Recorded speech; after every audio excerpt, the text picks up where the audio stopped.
Bienvenidos una vez más a El Comentario, un programa realizado por Agustín Sancho Cubero. Este programa está disponible en YouTube y en las principales plataformas de podcasts. No te olvides de suscribirte, es gratis. A continuación empezamos el programa. El calor era un animal vivo. Mikhail Sergeyevich, un técnico de cohetes de 20 años, lo sintió descender sobre él como una manta mojada en el instante en que el carguero atracó en el puerto de Mariel. Era agosto de 1962. Oficialmente, transportaban tractores y expertos en irrigación. Mikhail sonrió ante la mentira. Sus manos, pálidas y acostumbradas al frío de la estepa, ya sudaban sobre el metal de su equipo. Los cubanos que los recibían sonreían, fumaban puros de olor dulce y gritaban cosas que él no entendía. Todo era verde, un verde agresivo y húmedo que se tragaba la luz. Lo llamaban Operación Anadir, un nombre escogido por su ironía, el nombre de un río helado en Siberia, para el despliegue militar más grande que la Unión Soviética había intentado jamás en el extranjero. Mikhail no era un estratega, era un especialista en los sistemas de guiado del R-12, el cohete que Occidente llamaría SS-4. Sabía lo que transportaba. Eran el escudo de la Revolución cubana. O eso le habían dicho. Mientras Mikhail se adentraba en la Sierra del Rosario, bajo un convoy de camiones cubiertos de lona, en Washington, un hombre llamado John Kennedy sentía un tipo diferente de calor. El calor político. Acababa de pasar por el desastre de Bahía de Cochinos el año anterior, un fracaso humillante. Había sido engañado por su propia agencia de inteligencia. Ahora, los republicanos lo acusaban de blando. El senador Kenneth Keating gritaba en el Congreso que había pruebas de algo siniestro en Cuba. Kennedy lo desestimó públicamente. Su secretario de Defensa, Robert M. Amara, le aseguró que era imposible. Los soviéticos nunca moverían misiles ofensivos fuera de su territorio, sería una provocación demasiado grande, demasiado arriesgada. Nikita Khrushchev, el líder soviético, un hombre ruidoso y campesino que golpeaba zapatos en las Naciones Unidas, era un jugador, pero no un loco. El 14 de octubre, un domingo claro, un avión espía U-2, pilotado por el mayor Richard Hasse, despegó para una misión de reconocimiento fotográfico. Volaba tan alto que el cielo se curvaba y se volvía negro en los bordes. 2 días después, el martes 16 de octubre, el mundo se detuvo, aunque solo un puñado de hombres lo supo. M.C. George Bundy, el asesor de Seguridad Nacional, esperó a que el presidente terminara su desayuno en la cama. Luego, con una calma que desmentía el horror de la situación, le presentó las fotografías. Eran borrosas, imágenes fantasmales en blanco y negro tomadas desde 13 millas de altura. Analistas expertos habían dibujado flechas y etiquetas. Plataformas de lanzamiento. Tiendas de campaña para los técnicos. Camiones cisterna de combustible. Y la forma inconfundible, como un cigarro gordo, de un misil balístico de alcance medio. Estaban en San Cristóbal. Kennedy sintió que la sangre se le helaba.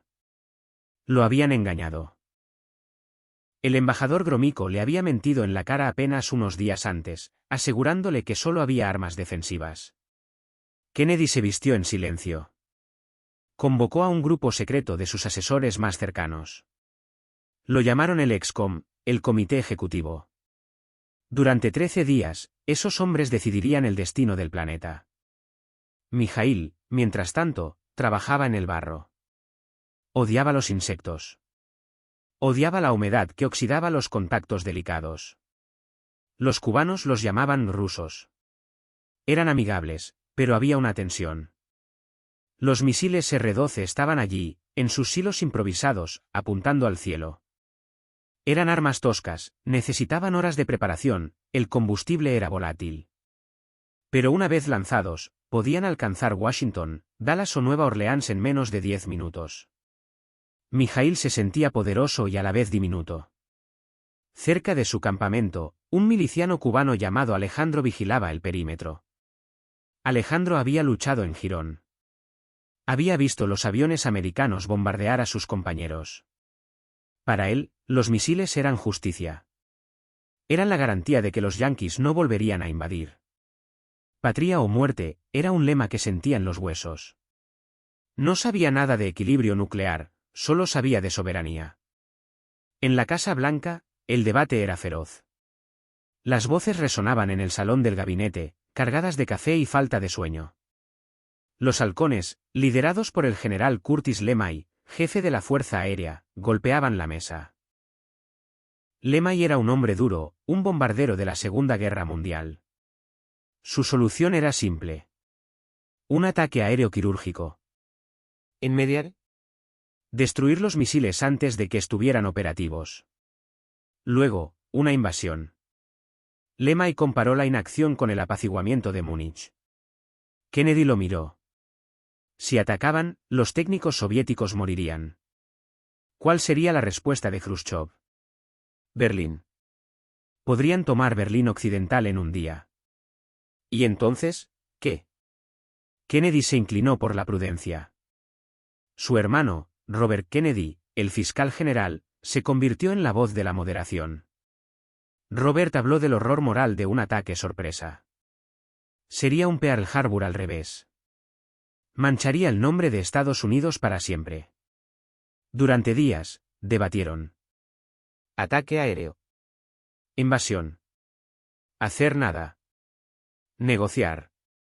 La opción que ganó terreno fue la propuesta por McNamara. Un bloqueo. No lo llamarían bloqueo, esa era una palabra de guerra. Lo llamarían cuarentena.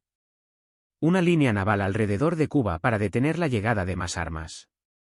Era una medida fuerte, pero no era un disparo. Era una forma de presionar a Khrushchev, de darle una salida, de poner la siguiente decisión en sus manos. Kennedy dio la orden.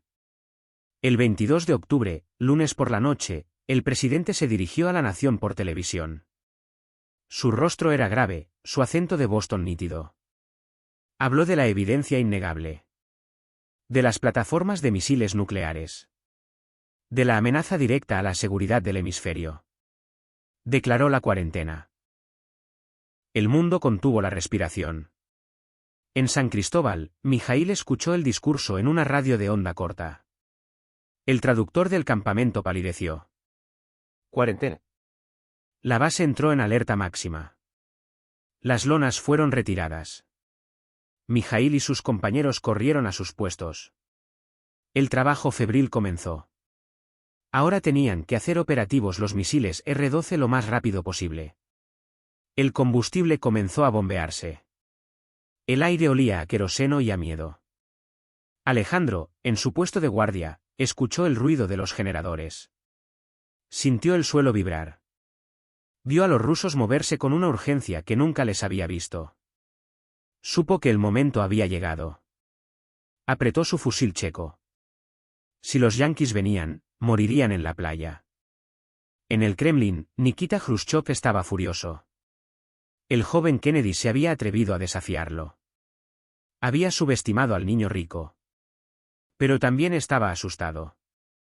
Sus barcos de carga, algunos con más misiles y ojivas nucleares, navegaban directamente hacia la línea de la Marina estadounidense. Cientos de barcos americanos formaban un arco desde Florida hasta Puerto Rico. Si los barcos soviéticos intentaban pasar, los americanos dispararían. Y si disparaban a un barco soviético, comenzaría la Tercera Guerra Mundial. Khrushchev envió órdenes confusas. Algunos barcos redujeron la velocidad. Otros se detuvieron. Unos pocos dieron la vuelta. En Washington, el secretario de Estado, Dean Rusk, miró a York Bundy y dijo en voz baja la frase que pasaría a la historia. Estamos frente a frente, y creo que el otro acaba de parpadear. Pero la crisis estaba lejos de terminar. La cuarentena solo detenía la llegada de más misiles. No hacía nada con los que ya estaban en Cuba, los que Mijaíl estaba preparando febrilmente. El 26 de octubre, viernes, llegó una carta de Khrushchev. Era larga, emocional, casi incoherente. Un torrente de conciencia escrito por un hombre bajo una presión inmensa. En ella, Khrushchev parecía ofrecer un trato. Si Kennedy prometía no invadir Cuba, él retiraría los misiles. El excom sintió un atisbo de esperanza. Era una salida. Entonces llegó el sábado negro. El 27 de octubre. Fue el día en que el mundo casi se acaba. Primero, llegó una segunda carta de Khrushchev. Esta era diferente. Formal, dura, claramente escrita por el Politburó. Las condiciones habían cambiado. Ahora, exigían no solo la promesa de no invadir Cuba, sino también la retirada de los misiles Júpiter estadounidenses de Turquía. Esto era un problema. Los misiles de Turquía eran obsoletos, pero eran un símbolo de la OTAN.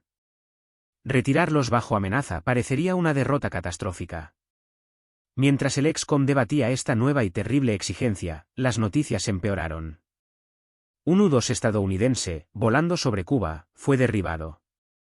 El piloto, el mayor Rudolf Anderson, murió. En Cuba, Mijaíl oyó el silbido del S-75, el misil tierra-aire, al ser disparado. Fue un general soviético local, contraviniendo las órdenes directas de Moscú, quien dio la orden. Los cubanos, incluido Alejandro, que lo vio desde la distancia, vitorearon. Habían derribado a un espía yanqui. Pero en el búnker de Mijaíl, el silencio fue total. Sabían lo que significaba. Habían disparado a un avión americano. Habían matado a un piloto americano. La guerra era ahora inevitable. Los americanos tomarían represalias. Bombardearían sus posiciones. Y entonces, ellos tendrían que lanzar los R-12. Mijaíl sintió un vacío en el estómago. Pensó en su madre en Minsk. En la Casa Blanca, la noticia del derribo del U-2 cayó como una bomba. Los halcones se alzaron. Lemay exigió una represalia inmediata. El derribo era un acto de guerra. Tenían que atacar ahora, el lunes por la mañana. Kennedy miró a sus generales. Sabía que si ordenaba el ataque, la respuesta soviética sería nuclear. Millones morirían. 100 millones de americanos. 100 millones de soviéticos. Más. Kennedy estaba pálido, exhausto. La invasión de Cuba estaba programada. Los aviones de ataque estaban listos en Florida. Fue entonces cuando Robert Kennedy tuvo una idea brillante, desesperada. Se la conocería como la táctica Troyope, llamada así por un personaje de novela que aceptaba una propuesta de matrimonio mientras fingía que la segunda, una retractación, nunca había sucedido. Bobby propuso que ignoraran la segunda carta de Khrushchev, la carta dura sobre Turquía. Que respondieran a la primera carta, la emocional. Aceptar el trato. Promesa de no invasión a cambio de la retirada de los misiles. Era una apuesta arriesgada. Mientras preparaban la carta, Kennedy tomó una decisión aún más arriesgada. Envió a su hermano a una reunión secreta. Esa noche de sábado, Robert Kennedy caminó hacia la embajada soviética. Se reunió con el embajador Anatoly Dobrinin. Era una reunión clandestina, fuera de todos los canales oficiales. Robert Kennedy, con el rostro marcado por el cansancio, le dijo a Dobrinin que el tiempo se había acabado. Que si no había una respuesta de Moscú al día siguiente, su hermano se vería obligado a ordenar la acción militar. La invasión. Dobrinin entendió la amenaza. Entonces, Robert ofreció el edulcorante secreto. El trato que no podía hacerse público. Le dijo a Dobrinin que los misiles Júpiter en Turquía serían retirados. Era una promesa personal del presidente. Pero tenía que ser un secreto absoluto. No podía parecer un intercambio. Si los soviéticos mencionaban alguna vez el acuerdo de Turquía, el trato quedaría anulado. Era la última oportunidad. Khrushchev recibió el mensaje de Dobrinin en mitad de la noche de Moscú. Estaba atrapado. Sus generales locales en Cuba estaban fuera de control, disparando a aviones americanos. Sabía que la invasión era inminente. Y sabía que si los americanos invadían, sus comandantes en Cuba tenían autoridad táctica para usar misiles nucleares de corto alcance contra la flota de invasión.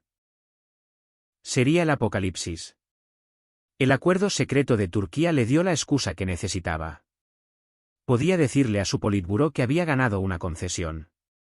Había salvado a Cuba y había quitado los misiles americanos de su frontera sur. El domingo 28 de octubre por la mañana, Radio Moscú emitió un comunicado.